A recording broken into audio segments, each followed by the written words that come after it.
আসলে কি বলতো, নিজের মনের মধ্যে তো একটা অপরাধ বোধ হয়, তাই বললাম। কোনো অপরাধ বোধের কিচ্ছু নেই। এই বিয়েটা বিয়েই না, আর এই বিয়ের জাল কেটে আমি একদিন না একদিন বেরোবই। শোনো শালুক, যদি ঐশ্বর্য আমাকে সত্যিই ভালোবাসতো তাহলে ওর সঙ্গে সম্পর্কটা ভাঙতে গিয়ে আমি 5 বার ভাবতাম, কিন্তু আমাকে সত্যি করে কোনোদিন ভালোবাসেনি। তুমি বলো না, বেসেছে? আমি শিওর এই ওষুধের মধ্যে যে গড়বড়টা হয়েছে তার মধ্যে একটা গল্প আছে, আর ওর পিছনে একটা কারসাজি আছেই, আর কেউ না। সেই কারসাজিটা শুধুমাত্র ঐশ্বর্যই করেছে, শুধুমাত্র তোমাকে লোকের কাছে খারাপ প্রুফ করার জন্য।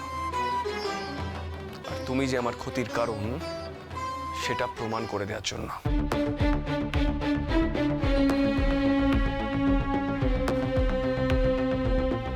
কি হলো? শালুক, তুমি চমকে গেলে?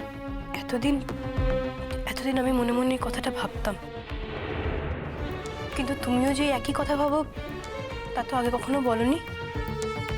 বলিনি কারণ আমি সেই কথাটা এখন প্রমাণ করতে পারবো না, কারণ আজ আমি অসহায়, আজ আমি অক্ষম, আমার আর কোনো উপায় নেই শালুক। কিন্তু আমি জানি একদিন যেদিন আমি সুস্থ হব, মানে আমি যদি কোনোদিন সুস্থ হই, যদি কোনোদিন ঘুরে দাঁড়াই, সক্ষম হই, তাহলে আমি সেই কথাটা প্রমাণ করেই ছাড়বো। এটা আমি তোমাকে কথা দিয়ে রাখলাম শালুক। তুমি বুঝতে পারছো তো? তাহলে আর কেউ কোনোদিন তোমার উপরে কোনো অভিযোগ আনতে পারবে না, আর আমাদের সংসার ভাঙার জন্য আমাকেও কেউ কোনোদিন দায়ী করতে পারবে না। শুধু আমাদের কেন, আমার আর ঐশ্বর্য সম্পর্ক ভাঙার জন্য কেউ আমাকে দায়ী করতে পারবে না। সবাই বলবে তখন যা হয়েছে ঠিক হয়েছে, এইটাই উচিত কাজ হয়েছে, আর সেই কাজটা একদিন আমি করবই শালুক। এইটা আমি তোমাকে কথা দিলাম। এই শোনো, আমি না সময় নষ্ট করতে পারবো না। আমি তো ওদেরকে বলে এসেছিলাম আমি এক্ষুনি আসছি, এবার কিন্তু ওরা খোঁজ শুরু করবে। আমি নিচে যাই, বুঝলে? শালুক, আমার একা ঘরে থাকতে ভালো লাগছে না, আমি নিচে যাই। আচ্ছা বেশ, কিন্তু তুমি এক্ষুনি নিচে নেমো না, ঠিক আছে? একটু পরে এসো। তুমি যদি এক্ষুনি আমার সঙ্গে সঙ্গে নিচে যাও তাহলে ঐশ্বর্য দিদি মনে মনে ঠিক ভাববে আমি নিশ্চয়ই তোমার কাছেই ছিলাম। আমি তো বলে আসিনি আমি তোমার কাছে আছি। ও ভগবান, নিজের স্বামীর কাছে আসবে, তাতেও কত বাধা, তাতেও কত কৈফিয়ত। থাকবে না শালুক, থাকবে না, এইসব আর থাকবে না। একদিন সমস্ত শৃঙ্খলা আমি ভেঙে দেবো, সমস্ত কিছু ভেঙে দেবো আমি, কোনো বাধা নিষেধ থাকবে না, দেখে নিও। আমি তোমাকে কথা দিচ্ছি শালুক, একদিন আমি আর তুমি সবার সামনে মাথা উঁচু করে ঘুরে বেড়াবো, আর সেদিন আসতে খুব বেশি দেরি নেই শালুক, খুব বেশি দেরি নেই, আমি তোমাকে কথা দিলাম। তা যদি করার হতো বড় মামু, তাহলে তো সেটাই করতাম। সেক্ষেত্রে কি তোমাদের সবাইকে বলতাম? ফাইনালি হয়তো তাই করবে, কারণ সত্যি যদি তোমার বিয়ের ব্যাপারে কথা বলার জন্য আমাদের হোটেল রেস্টুরেন্টে যেতে হয় তাহলে তো আমরা যাবো না। এক্ষেত্রে তোমার তো অন্য অপশনও নেই, আর তোমার বাবা মা তো আমাদের উপর নির্ভর করে সব কিছু ছেড়ে দিয়েছেন না, তা তারাও নিশ্চয়ই ছেলের সঙ্গে হোটেলে গিয়ে কথা বলার জন্য দিল্লি থেকে এত দূর ছুটে আসবেন না। তখন তো তোমার নিজের বিয়ের ব্যবস্থা তোমাকেই করে নিতে হবে। এই মেয়ে, তুমি তখন থেকে কি শুনছো হাঁ করে? বাবুজি, এই মেয়ে, তোমার তো দেখছি বড্ড কথা শোনার স্বভাব। হ্যাঁ, আমি তোমাকে আগেও দেখেছি, এই তোমার কাজের নমুনা। হ্যাঁ, এদিকে এক গলা ঘোমটা টেনে দাঁড়িয়ে আছো আর এদিকে মুখ বাড়িয়ে আছো কি? হ্যাঁ, যাও যাও গিয়ে কচুরিগুলো ভেজে ফেলো, ভদ্রলোক তো এক্ষুনি চলে আসবে, আর আমাদের তো তাকে আপ্যায়নও করতে হবে, সে তো আমাদের বাড়ির জামাই। এখনো কিছুই হয়নি, এর মধ্যেই বাড়ির জামাই বলে ডেকে ফেলছো? হয়নি, কিন্তু হবে তো। ফুলদি যে ওনাকেই বিয়ে করবে এতে তো কোনো সন্দেহ নেই, আর উনি তো ফুলদিকে দেখে পছন্দ করেছেন, বিয়েও করবেন, তাহলে জামাইকে জামাই বলবো না তো কি বলবো?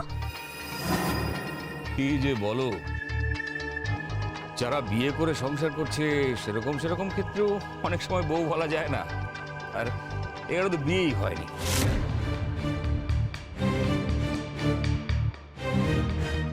এখনই একেবারে জামাই বলে ফেলছো? আবির বাবু,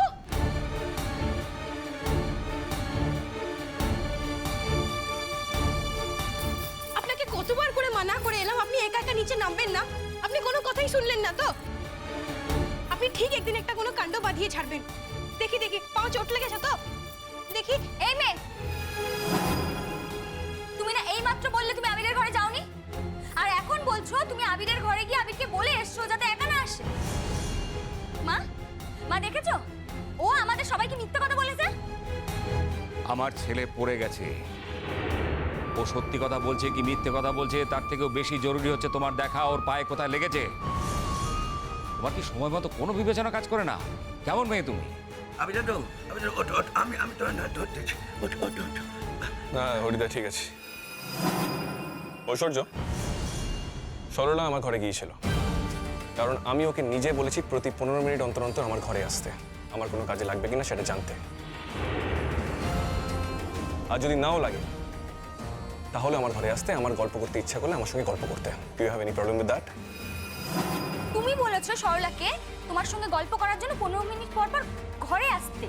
হ্যাঁ বলেছি, আমি নিজে বলেছি ওকে, কারণ আমি চাইলে ওকে আমার ঘরে আসতে হবে। কেন, আমার গল্প করতে যাওয়াটা কি খুব অস্বাভাবিক? আবার তোমাকে জিজ্ঞেস করছি, তোমার কি কোনো প্রবলেম আছে, সমস্যা আছে কোনো? মা, মা, কাজের লোকের সঙ্গে বাড়াবাড়িটা কিন্তু আমি ঠিক মনে নিচ্ছি না।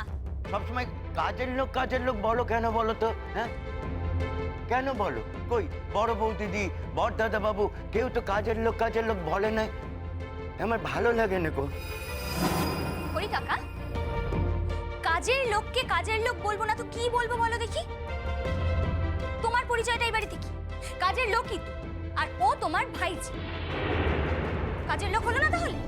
ও তো এই বাড়িতে কাজ করতেই এসেছে। না বলবে না। প্লিজ প্লিজ তোরা এখন চুপ কর প্লিজ। আমাদের বাড়ির এই অশান্তিগুলো চিরকাল থাকবে। আমাদের বাড়িতে একটা বাইরের লোক আসছে, তার সামনে অ্যাটলিস্ট এই কেচ্ছা কেলেঙ্কারিগুলো প্রকাশ করিস না প্লিজ। আর সরলা, তোমাকে বলছি, তুমি কেন মিথ্যে কথা বলতে গেলে বলো তো? সত্যি তো, কেন মিথ্যে কথাটা বললে? মিথ্যে কথা বলার কি কোনো প্রয়োজন ছিল?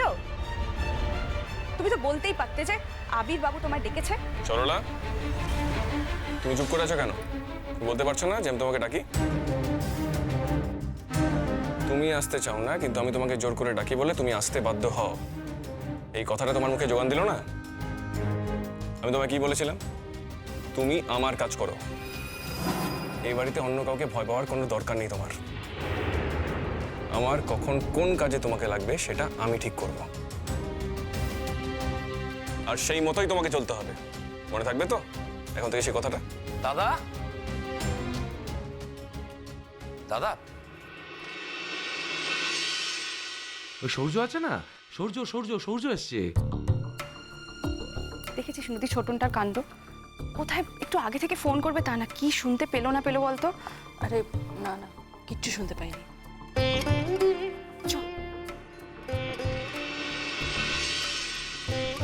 ছোটন, তোমরা যে বলেছিলে ফোন করবে, ফোন করলে না তো? আরে বাবা, বাড়িতে তো এসে গেছি, সেটা যখন বুঝলাম তখন ফোনটা করলাম না, আর ওকে তো পেয়ে গেলাম মোড়ের মাথায়। তো ভাবলাম আসছি যখন আর ফোনটা করে কি হবে, সেখানে ফোনটা করিনি। ছেড়ে দেবো? ছেড়ে দিন আমায়। এমনি ছেড়ে ছাড়ুন, দেবো? ছাড়ুন। কি করছেন নাকি? ছাড়ুন, ছেড়ে দিন। ছাড়ুন, করছেন নাকি আপনি? ছাড়ুন, সরে যান। ছাড়ুন বলছি, ছাড়ুন। ছেড়ে দিন বলছি, ছাড়ুন। ছাড়ুন আমাকে, ছেড়ে দিন। ছাড়ুন বলছি, ছেড়ে দিন। এ কি? কি